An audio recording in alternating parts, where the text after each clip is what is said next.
మీ అందరికీ తెలిసిందే 4 రోజుల నుంచి ఫిలిం ఇండస్ట్రీలో అండ్ ఇంకా కొన్ని ప్రైవేట్ సెక్టార్స్ మీద ఇన్కమ్ ట్యాక్స్ సర్చులు జరిగాయి. సో ఈ సర్చుల విచిత్రం ఏంటంటే మీడియా వాళ్ళందరూ ఛానల్స్లో కానీ సోషల్ మీడియాలో కానీ నేను సెలబ్రిటీని కాబట్టి ఎన్నో సర్చులు జరుగుతున్నా సో నా న్యూసే మీకు క్యూరియాసిటీ ఉంది కాబట్టి మీడియాకి కానీ మీ మీడియా ద్వారా సొసైటీకి కానీ సో దానికి మీరు ఎంత ఫోకస్ చేస్తున్నారో 4 రోజుల నుంచి మీడియా ద్వారా చూస్తూనే ఉన్నాం.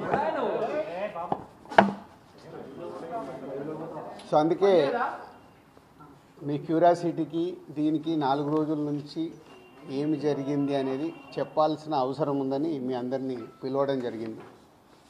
లేకుంటే తెలిసింది తెలియని ఏదేదో న్యూస్లు వేసుకుంటూ 4 రోజుల నుంచి హైలైట్ చేస్తూ ఉన్నారు. ఇన్కమ్ ట్యాక్స్ సర్చ్ అనేది మాకు 2008లో ఒకసారి జరిగింది. అంటే దాదాపు 16 సంవత్సరాల తర్వాత ఈ సర్చ్ జరిగింది.